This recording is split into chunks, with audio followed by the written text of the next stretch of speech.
The Great Gatsby by F. Scott Fitzgerald. Chapter 3. There was music from my neighbor's house through the summer nights. In his blue gardens, men and girls came and went like moths among the whisperings and the champagne and the stars. At high tide, in the afternoon, I watched his guests diving from the tower of his raft or taking the sun on the hot sand of his beach while his two motorboats slit the waters of the Sound, drawing aquaplanes over cataracts of foam. On weekends, his Rolls-Royce became an omnibus, bearing parties to and from the city between 9 in the morning and long past midnight, while his station wagon scampered like a brisk yellow bug to meet all trains. And on Mondays, 8 servants, including an extra gardener, toiled all day with mops and scrubbing brushes and hammers and garden shears, repairing the ravages of the night before. Every Friday, 5 crates of oranges and lemons arrived from a fruiterer in New York. Every Monday, these same oranges and lemons left his back door in a pyramid of pulpless halves. There was a machine in the kitchen which could extract the juice of 200 oranges in half an hour if a little button was pressed 200 times by a butler's thumb. At least once a fortnight, a corps of caterers came down with several hundred feet of canvas and enough colored lights to make a Christmas tree of Gatsby's enormous garden. On buffet tables, garnished with glistening hors d'oeuvres, spiced baked hams crowded against the salads of harlequin designs and pastry pigs and turkeys bewitched to a dark gold. In the main hall, a bar with a real brass rail was set up, and stocked with gins and liquors and with cordials so long forgotten that most of his female guests were too young to know one from another. By 7 o'clock, the orchestra has arrived, no thin 5-piece affair, but a whole pitful of oboes and trombones and saxophones and viols and cornets and piccolos and low and high drums. The last swimmers have come in from the beach now and are dressing upstairs. The cars from New York are parked 5 deep in the drive, and already the halls and salons and verandas are gaudy with primary colors, and hair bobbed in strange new ways, and shawls beyond the dreams of Castile.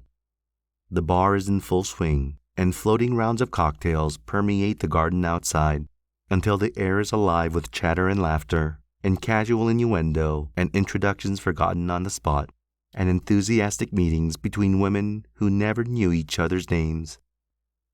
The lights grow brighter as the earth lurches away from the sun, and now the orchestra is playing yellow cocktail music, and the opera of voices pitches a key higher. Laughter is easier minute by minute, spilled with prodigality, tipped out at a cheerful world. The groups change more swiftly, swell with new arrivals, dissolve and form in the same breath. Already there are wanderers, confident girls who weave here and there among the stouter and more stable, become for a sharp, joyous moment the center of a group, and then, excited with triumph, glide on through the sea change of faces and voices and color under the constantly changing light. Suddenly, one of these gypsies, in trembling opal, seizes a cocktail out of the air, dumps it down for courage, and, moving her hands like Frisco, dances out alone on the canvas platform. A momentary hush. The orchestra leader varies his rhythm obligingly for her, and there is a burst of chatter as the erroneous news goes around that she is Gilda Gray's understudy from the Follies. The party has begun. I believe that on the first night I went to Gatsby's house, I was one of the few guests who had actually been invited. People were not invited. They went there. They got into automobiles which bore them out to Long Island, and somehow they ended up at Gatsby's door. Once there, they were introduced by somebody who knew Gatsby, and after that, they conducted themselves according to the rules of behavior associated with an amusement park. Sometimes they came and went without having met Gatsby at all, came for the party with a simplicity of heart that was its own ticket of admission. I had actually been invited. A chauffeur in a uniform of robin's egg blue crossed my lawn early that Saturday morning with a surprisingly formal note from his employer. The honor would be entirely Gatsby's, it said, if I would attend his little party that night. He had seen me several times and had intended to call on me long before, but a peculiar combination of circumstances had prevented it. Signed J. Gatsby in a majestic hand. Dressed up in white flannels, I went over to his lawn a little after 7 and wandered around rather ill at ease among swirls and eddies of people I didn't know, though here and there was a face I had noticed on the commuting train. I was immediately struck by the number of young Englishmen dotted about, all well-dressed, all looking a little hungry, and all talking in low, earnest voices to solid and prosperous Americans. I was sure that they were selling something, bonds or insurance or automobiles. They were at least agonizingly aware of the easy money in the vicinity and convinced that it was theirs for a few words in the right key. As soon as I arrived, I made an attempt to find my host, but the 2 or 3 people of whom I asked his whereabouts stared at me in such an amazed way and denied so vehemently any knowledge of his movements that I slunk off in the direction of the cocktail table, the only place in the garden where a single man could linger without looking purposeless and alone. I was on my way to get roaring drunk from sheer embarrassment when Jordan Baker came out of the house and stood at the head of the marble steps, leaning a little backward and looking with contemptuous interest down into the garden. Welcome or not, I found it necessary to attach myself to someone before I should begin to address cordial remarks to the passers-by. "Hello," I roared, advancing towards her. My voice seemed unnaturally loud across the garden. "I thought you might be here," she responded absently as I came up. "I remembered you lived next door, too." She held my hand impersonally, as a promise that she'd take care of me in a minute, and gave ear to 2 girls in twin yellow dresses who stopped at the foot of the steps. "Hello," they cried together. "Sorry you didn't win." That was for the golf tournament. She had lost in the finals the week before. "You don't know who we are," said one of the girls in yellow, "but we met you here about a month ago." "You've dyed your hair since then," remarked Jordan, and I started, but the girls had moved casually on, and a remark was addressed to the premature moon, produced like the supper, no doubt, out of a caterer's basket. With Jordan's slender golden arm resting in mine, we descended the steps and sauntered about the garden. A tray of cocktails floated at us through the twilight, and we sat down at a table with the 2 girls in yellow and 3 men, each one introduced to us as Mr. Mumble. "Do you come to these parties often?" inquired Jordan of the girl beside her. "The last one was the one I met you at," answered the girl, in an alert, confident voice. She turned to her companion. "Wasn't it for you, Lucille?" It was for Lucille, too. "I like to come," Lucille said. "I never care what I do, so I always have a good time. When I was here last, I tore my gown on a chair, and he asked me my name and address. Inside of a week, I got a package from Croyer's with a new evening gown in it." "Did you keep it?" asked Jordan. "Sure I did. I was going to wear it tonight, but it was too big in the bust and had to be altered. It was gas blue with lavender beads. $265. "There's something funny about a fellow that'll do a thing like that," said the other girl eagerly. "He doesn't want any trouble with anybody." "Who doesn't?" I inquired. "Gatsby," someone told me. The 2 girls and Jordan leaned together confidentially. "Somebody told me they thought he'd killed a man once." A thrill passed over all of us. The 3 Mr. Mumbles bent forward and listened eagerly. "I don't think it's so much that," argued Lucille skeptically. "It's more that he was a German spy during the war." One of the men nodded in confirmation. "I heard that from a man who knew all about him. Grew up with him in Germany," he assured us positively. "Oh no," said the first girl. "It couldn't be that, because he was in the American Army during the war." As our credulity switched back to her, she leaned forward with enthusiasm. "You look at him sometimes when he thinks nobody's looking at him. I bet he killed a man." She narrowed her eyes and shivered. Lucille shivered. We all turned and looked around for Gatsby. It was testimony to the romantic speculation he inspired that there were whispers about him from those who had found little that it was necessary to whisper about in this world.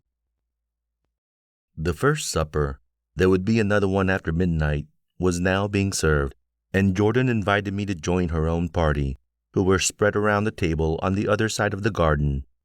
There were 3 married couples and Jordan's escort, a persistent undergraduate given to violent innuendo, and obviously under the impression that sooner or later Jordan was going to yield him up her person to a greater or lesser degree. Instead of rambling, this party had preserved a dignified homogeneity and assumed to itself the function of representing the staid nobility of the countryside.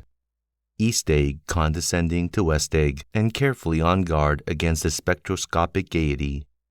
"Let's get out," whispered Jordan, after a somehow wasteful and inappropriate half-hour. "This is much too polite for me." We got up, and she explained that we were going to find the host.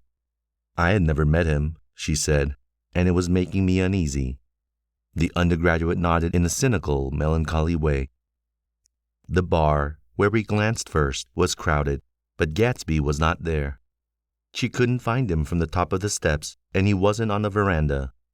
On a chance, we tried an important-looking door and walked into a high Gothic library, paneled with carved English oak and probably transported complete from some ruin overseas. A stout, middle-aged man with enormous owl-eyed spectacles was sitting somewhat drunk on the edge of a great table, staring with unsteady concentration at the shelves of books. As we entered, he wheeled excitedly around and examined Jordan from head to foot. "What do you think?" he demanded impetuously. "About what?" He waved his hand toward the bookshelves. "About that. As a matter of fact, you needn't bother to ascertain." I ascertained. "They're real." "The books?" He nodded. "Absolutely real. Half pages and everything. I thought they'd be a nice durable cardboard. Matter of fact, they're absolutely real. Pages and here, let me show you." Taking our skepticism for granted, he rushed to the bookcase and returned with Volume 1 of the Stoddard Lectures. "See," he cried triumphantly. "It's a bona fide piece of printed matter. It fooled me. This fella's a regular Belasco. It's a triumph. What thoroughness! What realism! Knew when to stop, too. Didn't cut the pages. But what do you want? What do you expect?" He snatched the book from me and replaced it hastily on its shelf, muttering that if one brick was removed, the whole library was liable to collapse. "Who brought you?" he demanded. "Or did you just come?" "I was brought. Most people were brought." Jordan looked at him alertly, cheerfully, without answering. "I was brought by a woman named Roosevelt," he continued. "Mrs. Claude Roosevelt. Do you know her? I met her somewhere last night. I've been drunk for about a week now, and I thought it might sober me up to sit in the library." "Has it?" "A little bit, I think. I can't tell yet. I've only been here an hour. Did I tell you about the books? They're real. You told us." We shook hands with him gravely and went back outdoors. There was dancing now on the canvas in the garden. Old men pushing young girls backwards in eternal, graceless circles, superior couples holding each other tortuously, fashionably, and keeping in the corners, and a great number of single girls dancing individually or relieving the orchestra for a moment of the burden of the banjo or the traps. By midnight, the hilarity had increased. A celebrated tenor had sung in Italian, and a notorious contralto had sung in jazz, and between the numbers people were doing stunts all over the garden, while happy, vacuous bursts of laughter rose toward the summer sky. A pair of stage twins, who turned out to be the girls in yellow, did a baby act in costume, and champagne was served in glasses bigger than finger bowls. The moon had risen higher, and floating in the sound was a triangle of silver scales, trembling a little to the stiff, tiny drip of the banjos on the lawn. I was still with Jordan Baker. We were sitting at a table with a man of about my age and a rowdy little girl, who gave way upon the slightest provocation to uncontrollable laughter. I was enjoying myself now. I had taken 2 finger bowls of champagne, and the scene had changed before my eyes into something significant, elemental, and profound. At a lull in the entertainment, the man looked at me and smiled. "Your face is familiar," he said politely.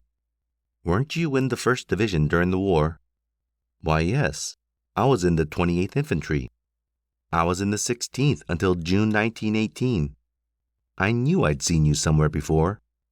We talked for a moment about some wet, gray little villages in France. Evidently, he lived in this vicinity, for he told me that he had just bought a hydroplane and was going to try it out in the morning. Want to go with me, old sport? Just near the shore along the Sound. What time? Any time that suits you best. It was on the tip of my tongue to ask his name when Jordan looked around and smiled. Having a gay time now? She inquired. Much better. I turned again to my new acquaintance. This is an unusual party for me. I haven't even seen the host. I live over there. I waved my hand at the invisible hedges in the distance. And this man Gatsby sent over his chauffeur with an invitation. For a moment he looked at me as if he failed to understand. I'm Gatsby, he said suddenly. What? I exclaimed. Oh, I beg your pardon. I thought you knew, old sport. I'm afraid I'm not a very good host. He smiled understandingly. Much more than understandingly. It was one of those rare smiles with the quality of eternal reassurance in it that you may come across 4 or 5 times in life. It faced, or seemed to face, the whole eternal world for an instant, and then concentrated on you with an irresistible prejudice in your favor. It understood you just so far as you wanted to be understood, believed in you as you would like to believe in yourself, and assured you that it had precisely the impression of you that, at your best, you hoped to convey.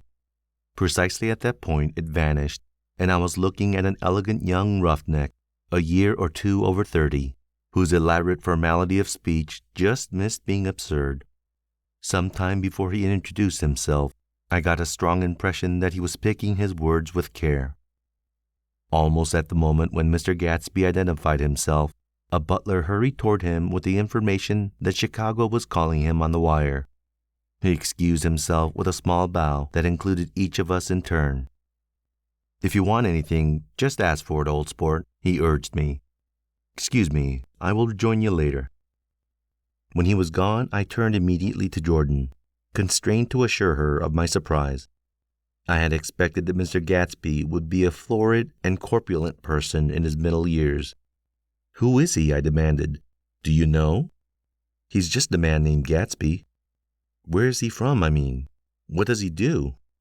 Now you're started on the subject, she answered with a warm smile. Well, he told me once he was an Oxford man.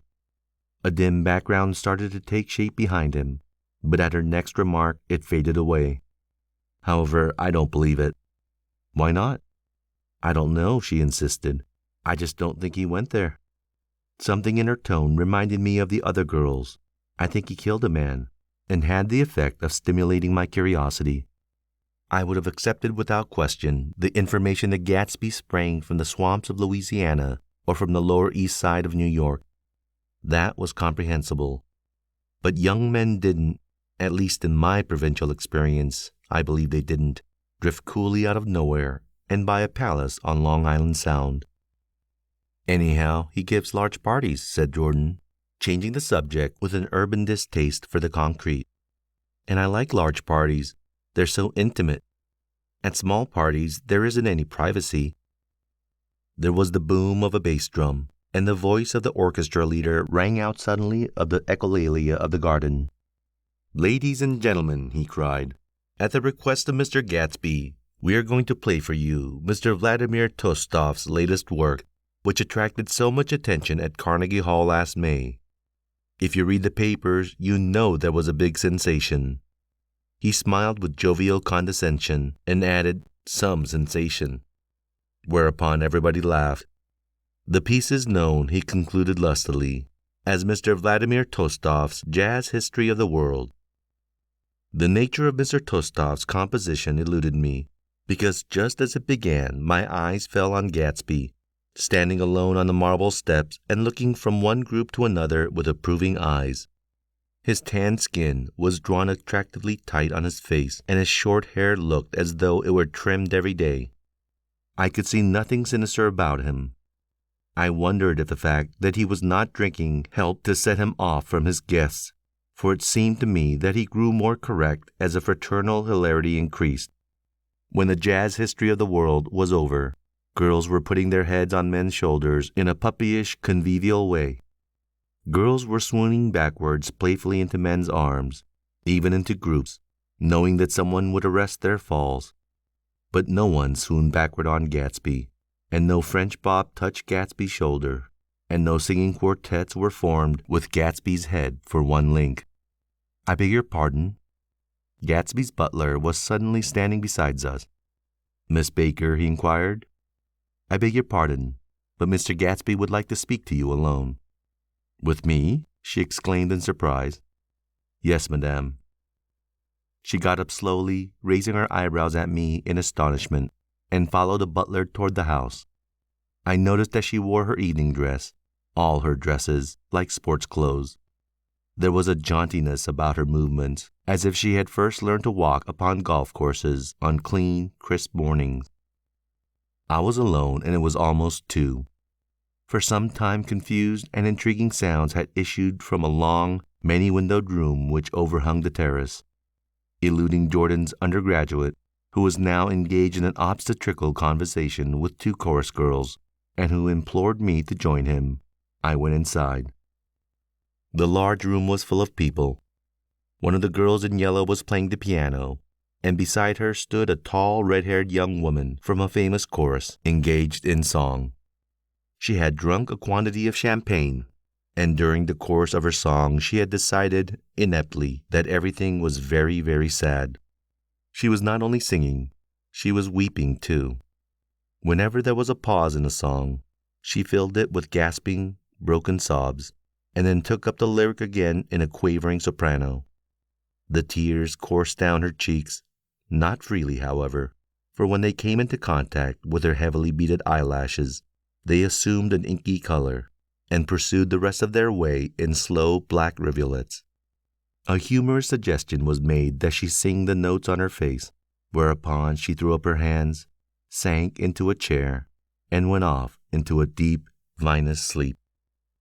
"She had a fight with a man who says he's her husband," explained the girl at my elbow. I look around. Most of the remaining women were now having fights with men said to be their husbands. Even Jordan's party, the quartet from East Egg, were rent asunder by dissension. One of the men was talking with curious intensity to a young actress, and his wife, after attempting to laugh at the situation in a dignified and indifferent way, broke down entirely and resorted to flank attacks. At intervals, she appeared suddenly at his side like an angry diamond and hissed, "You promised," into his ear. The reluctance to go home was not confined to wayward men. The hall was at present occupied by 2 deplorably sober men and their highly indignant wives. The wives were sympathizing with each other in slightly raised voices. "Whenever he sees I'm having a good time, he wants to go home. Never heard anything so selfish in my life. We're always the first ones to leave." "So are we." "Well, we're almost the last tonight," said one of the men sheepishly. "The orchestra left half an hour ago."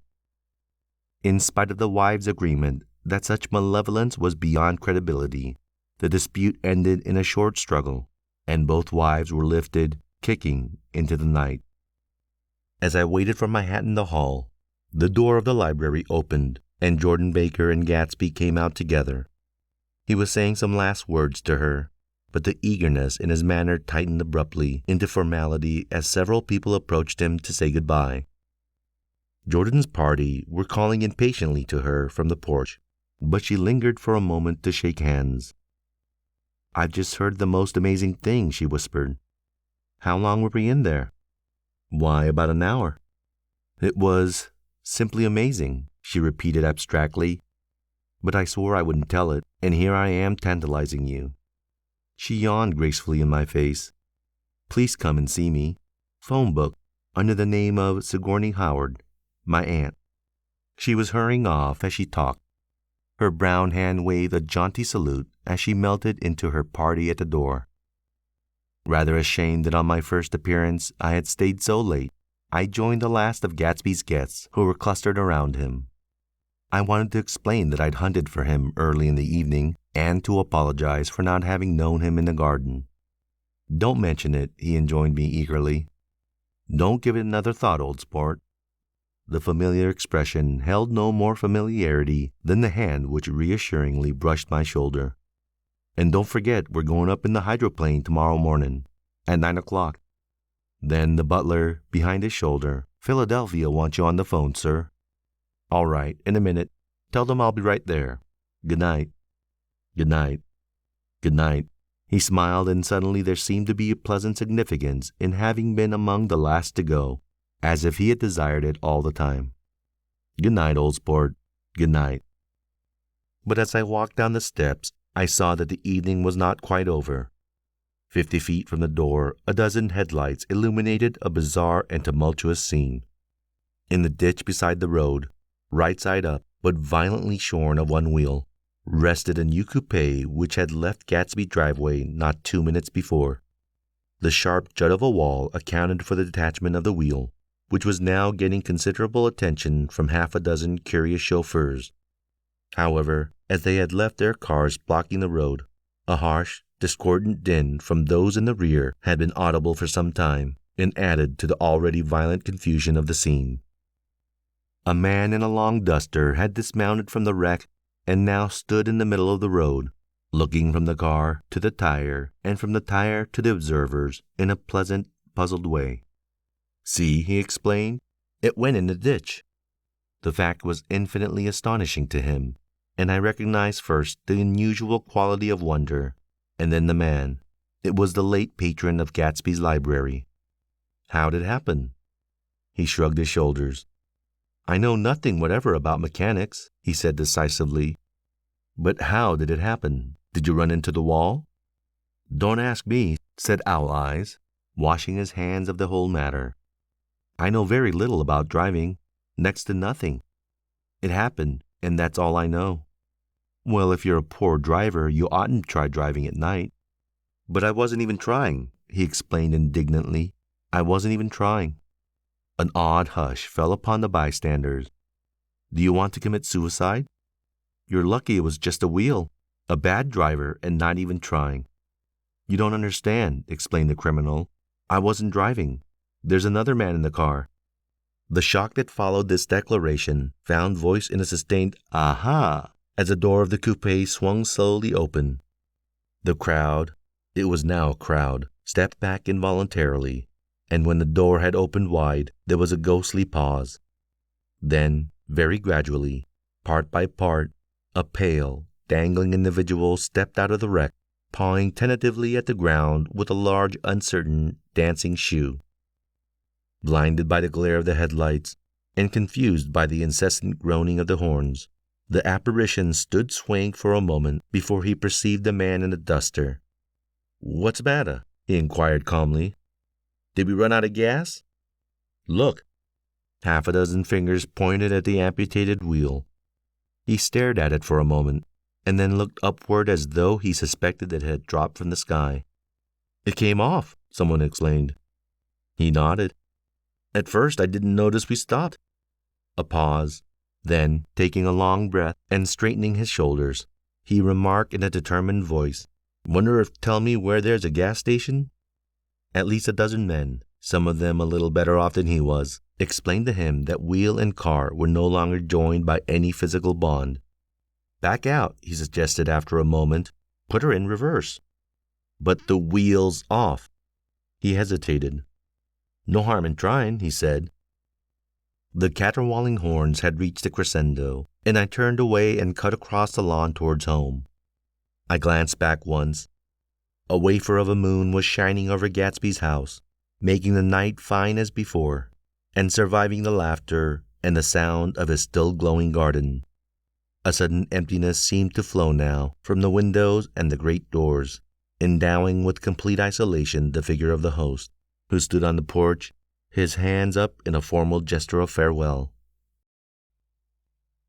Reading over what I have written so far, I see I have given the impression that the events of 3 nights several weeks apart were all that absorbed me. On the contrary, they were merely casual events in a crowded summer, and, until much later, they absorbed me infinitely less than my personal affairs. Most of the time I worked. In the early morning, the sun threw my shadow westward as I hurried down the white chasms of lower New York to the Probity Trust. I knew the other clerks and young bond salesmen by their first names, and lunched with them in dark, crowded restaurants on little pig sausages and mashed potatoes and coffee. I even had a short affair with a girl who lived in Jersey City and worked in the accounting department, but her brother began throwing mean looks in my direction. So when she went on her vacation in July, I let it blow quietly away. I took dinner usually at the Yale Club. For some reason, it was the gloomiest event of my day, and then I went upstairs to the library and studied investments and securities for the conscientious hour. There were generally a few rioters around, but they never came into the library, so it was a good place to work. After that, if the night was mellow, I strolled down Madison Avenue past the old Murray Hill Hotel and over 33rd Street to the Pennsylvania Station. I began to like New York, the racy, adventurous feel of it at night, and the satisfaction that the constant flicker of men and women and machines gives to the restless eye. I liked to walk up Fifth Avenue and pick out romantic women from the crowd and imagine that in a few minutes I was going to enter into their lives, and no one would ever know or disapprove. Sometimes in my mind, I followed them to their apartments on the corners of hidden streets, and they turned and smiled back at me before they faded through a door into warm darkness. At the enchanted metropolitan twilight, I felt a haunting loneliness sometimes and felt it in others. Poor young clerks who loitered in front of windows, waiting until it was time for a solitary restaurant dinner. Young clerks in the dusk, wasting the most poignant moments of night and life. Again, at 8 o'clock, when the dark lanes of the 40s were lined 5 deep with throbbing taxicabs, bound for the theater district, I felt a sinking in my heart. Forms leaned together in the taxis as they waited, and voices sang, and there was laughter from unheard jokes, and lighted cigarettes made unintelligible circles inside. Imagining that I, too, was hurrying towards gaiety and sharing their intimate excitement, I wished them well. For a while I lost sight of Jordan Baker, and then in midsummer I found her again. At first I was flattered to go places with her, because she was a golf champion, and everyone knew her name. Then it was something more. I wasn't actually in love, but I felt a sort of tender curiosity. The bored, haughty face that she turned to the world concealed something. Most affectations conceal something eventually, even though they don't in the beginning. And one day I found out what it was. When we were on a house party together up in Warwick, she left a borrowed car out in the rain with the top down, and then lied about it. And suddenly I remembered the story about her that had eluded me that night at Daisy's. At her first big golf tournament, there was a row that nearly reached the newspapers. A suggestion that she had moved her ball from a bad lie in the semifinal round. The thing approached the proportions of a scandal, then died away. The caddy retracted his statement, and the only other witness admitted that he might have been mistaken. The incident and the name had remained together in my mind. Jordan Baker instinctively avoided clever, shrewd men, and now I saw this was because she felt safer on a plane where any divergence from a code would be thought impossible. She was incurably dishonest. She wasn't able to endure being at a disadvantage, and, given the unwillingness, I suppose she had begun dealing in subterfuges when she was very young in order to keep that cool, insolent smile turned to the world and yet satisfy the demands of her hard, jaunty body. It made no difference to me. Dishonesty in a woman is a thing you never blame deeply. I was casually sorry, and then I forgot. It was on that same house party that we had a curious conversation about driving a car. It started because she passed so close to some workman that our fender flicked a button on one man's coat. "You're a rotten driver," I protested. "Either you ought to be more careful, or you oughtn't to drive at all." "I am careful." "No, you're not." "Well, other people are," she said lightly. "What's that got to do with it?" They'll keep out of my way, she insisted. It takes two to make an accident. Suppose you meet somebody just as careless as yourself. I hope I never will, she answered. I hate careless people. That's why I like you. Her gray, sun-strained eyes stared straight ahead, but she had deliberately shifted our relations, and for a moment I thought I loved her. But I am slow thinking and full of interior rules that act as brakes on my desires, and I knew that first I had to get myself definitely out of that tangle back home. I'd been writing letters once a week and signing them, "Love, Nick," and all I could think was how, when a certain girl played tennis, a faint mustache of perspiration appeared on her upper lip. Nevertheless, there was a vague understanding that had to be tactfully broken off before I was free. Everyone suspects himself of at least one of the cardinal virtues, and this was mine. I'm one of the few honest people that I have ever known.